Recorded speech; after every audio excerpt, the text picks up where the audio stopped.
لفظ محبت علماء کے ہاں کئی معنوں میں مستعمل ہے. ایک معنی تو مبعوث سے محبت کی اس کیفیت کو ظاہر کرتے ہیں جس میں نفس بے قرار و مضطرب رہتا ہے، رغبت اور توجہ بڑھتی ہی جاتی ہے اور خواہش بے چین کیے دیتی ہے، دل میں آرزویں مچل جاتی ہیں اور انس و الفت کی طلب بےتاب کیے رکھتی ہے. اور یہ سب وہ چیزیں ہیں جن کا تعلق اللہ تعالیٰ کی ذات قدیم سے روا نہیں، البتہ مخلوق میں ایک دوسرے سے پائی جاتی ہیں، اور جن کو جن سے اس قسم کا تعلق ہوا کرتا ہے، لیکن اللہ تعالیٰ ان سب سے بے نیاز ہے، اس لیے وہ ان سے بالا تر ہے اور بہت بڑا ہے. دوسرے معنی سے احسان کے لیے جاتے ہیں جو اللہ تعالیٰ کی طرف سے ان لوگوں پر کیا جاتا ہے، یعنی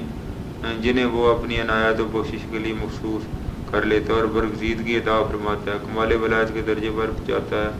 اور طرح طرح کے فضل و کرم سے نوازتا ہے. تیسرے معنی ثناء جمیل کے ہیں، یعنی بندہ کا اچھی طرح سے اس کی حمد و ثنا کرنا. اور متکلمین کا ایک گروہ کہتا ہے کہ حق تعالیٰ کی محبت کے بارے میں جہاں تک کہ ہمیں خبر دی گئی ہے وہ یہی ہے کہ یہ محبت اس کی سماعی صفات میں سے ایک صفت ہے، جیسے کہ قرآن پاک میں اس کے چہرے، ہاتھ اور سیدھے ہو کر بیٹھنے کا ذکر کیا گیا ہے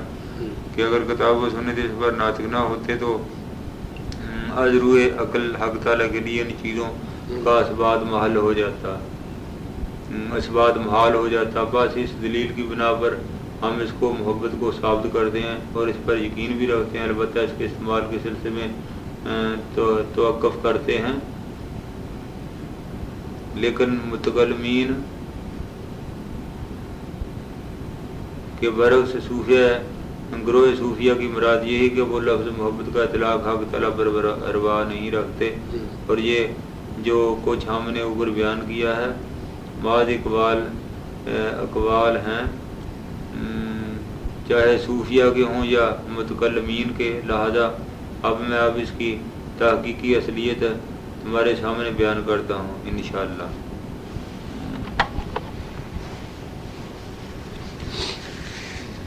اولیاء اللہ کی حق تعالیٰ سے اور حق تعالیٰ کی اولیاء سے محبت کی کیفیت چل رہی ہے نا. جان لیجئے کہ بندہ سے اللہ تعالیٰ کی محبت یہی ہے کہ وہ اس پر رحمت کا ارادہ کر لے اور اس کی بھلائی کے لیے اس کی عطا و بخشش کا دروازہ کھل جائے. جان لیجئے کہ بندہ سے اللہ تعالیٰ کی محبت یہی ہے کہ وہ اس پر رحمت کا ارادہ کر لے اور اس کی بھلائی کے لیے اس کی عطا و بخشش کا دروازہ کھل جائے. اور محبت ارادت کے ناموں میں سے ایک نام ہے جسے کہ رضا، سخط اور رافت. جیسے کہ رضا، سخط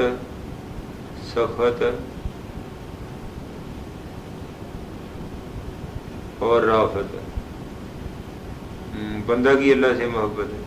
لیکن اللہ سے بندہ کی محبت ایک صفت ہے کہ دل مومن میں ظہور پذیر ہو جاتی ہے، اس معنی میں کہ وہ اس کی عظمت و تکبیر کو اس درجہ سمجھنے لگتا ہے کہ اسے اپنا محبوب بنا لیتا اور اس کی رضا کا طالب بن جاتا اور اس کے دیدار کی طلب اسے بے قرار کیے رکھتی ہے، اس کی قربت و حضوری کی تمنا اسے چین نہیں لانے دیتی اور سوائے اس کے اور کوئی چیز اس کے لیے وجہ صبر و سکون نہیں ہو سکتی. اس کے ذکر کا عادی ہو جاتا ہے اور ذکر غیر سے متنفر و بیزار ہو جاتا ہے اور آرام اس پر حرام اور قرار اسے گریزاں ہو جاتا ہے. تمام دنیاوی رغبتیں ختم ہو جاتی ہیں اور کائنات کی تمام رعنائیاں اس کے لیے بے معنی ہو جاتی ہیں اور وہ ہر شے سے منہ موڑ لیتا ہے، خواہشات نفس سے دور رہتا ہے، ساری توجہ غلبہ محبت کے لیے وقف ہو جاتی ہے اور اس کے حکم کے سامنے گردن ڈال دیتا ہے اور اللہ تعالیٰ کو اس کی جملہ صفات کے ساتھ حد کمال تک پہنچا لیتا ہے. یہ سب کچھ ہے اور ہوتا ہے، لیکن یہ باہر کا بھروا نہیں کہ حق سے بندے کی محبت ویسی ہو جیسی کہ خلق کی آپس میں ہوا کرتی ہے. کیونکہ وہ خلق کی باہمی محبت تو اس رغبت و ملان سے عبارت ہے جو محبوب کا احاطہ کر لینے یا اس کو پا لینے کی خاطر دل عاشق میں پیدا ہوا کرتی ہے، جس کے لیے جسم کو ہونا ضروری ہے. یہ شام ہی کی صفت ہے کہ وہ ایک دوسرے سے مل جانا چاہتے ہیں، لیکن دوستان حق تو قرب حق کے باوجود سے ملا تو نہیں کرتے، وہ تو اس کے قرب میں ہلاک ہونے والے ہوتے ہیں، نہ کہ اس کی کیفیت کے تعلق. کیونکہ مخلوق کی جسمانی دوستی میں طالب قائم بخود ہوتا ہے اور پشتگان خنجر تسلیم یعنی محبان علیہ تو ہلاک محبت ہوتے ہیں اور قائم با محبوب ہوتے ہیں. اور مار کا گاہ محبت میں